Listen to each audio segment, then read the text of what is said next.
Israel దృష్టిలో మీరు చూసారంటే, ఇజ్రాయెల్ దృష్టిలో ఈ యుద్ధం ఒక విధమైనటువంటి మనకు స్టేల్మేట్ వెళ్ళిపోయింది.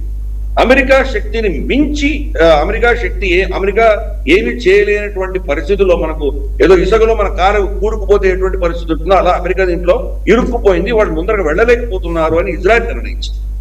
అమెరికా మించి అమెరికాకి సమర్థనగా ఇంకా వేరే దేశాలు బరిలో దిగితే కానీ ఇరాన్ ని మనం ఓడించలేము అని ఇజ్రాయెల్ నిర్ణయించి ఈ సౌత్ పారస్ గ్యాస్ ఫీల్డ్ ని కొట్టారు.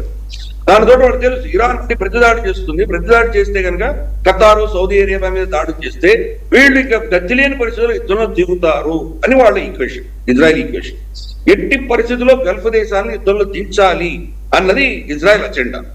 డైరెక్ట్ గా వీళ్ళని అడిగితే వీళ్ళు ఎవరి దగ్గర ఎందుకు దిగుతారు? వాళ్ళు వీళ్ళ ఇన్స్టాలేషన్స్ మీద కొట్టాలి.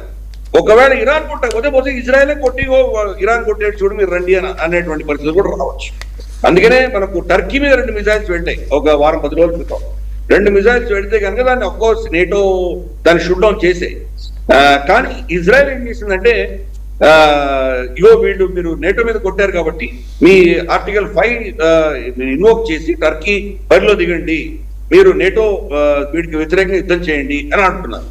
సో నేటో, యూరోప్, అక్కడ ఉన్నటువంటి గల్ఫ్ దేశాలు వీళ్ళందరూ కనుక యుద్ధం ప్రకటించి ఇరాన్ వ్యతిరేకంగా వస్తే అప్పుడు అమెరికా ఎక్కడైతే ఇరుక్కుపోయిందో ఆ సమస్య నుంచి బయటపడతాము, రిస్క్ అవుతుంది అని ఇజ్రాయెల్ యొక్క ప్లాన్. వీళ్ళని బరిలో దించడానికి ఇరానే నిజంగా కొట్టిందా లేదా ఇరాన్ కొట్టినట్టు ఫీల్డ్ కొట్టి వాళ్ళని ప్రేరేపిస్తుందా? ఇవన్నీ కూడా మ్యాటర్ ఆఫ్ మన చరిత్రలో ఎప్పుడో మెమోర్స్ వస్తాయి, మళ్ళీ రీసెర్చ్ చేసి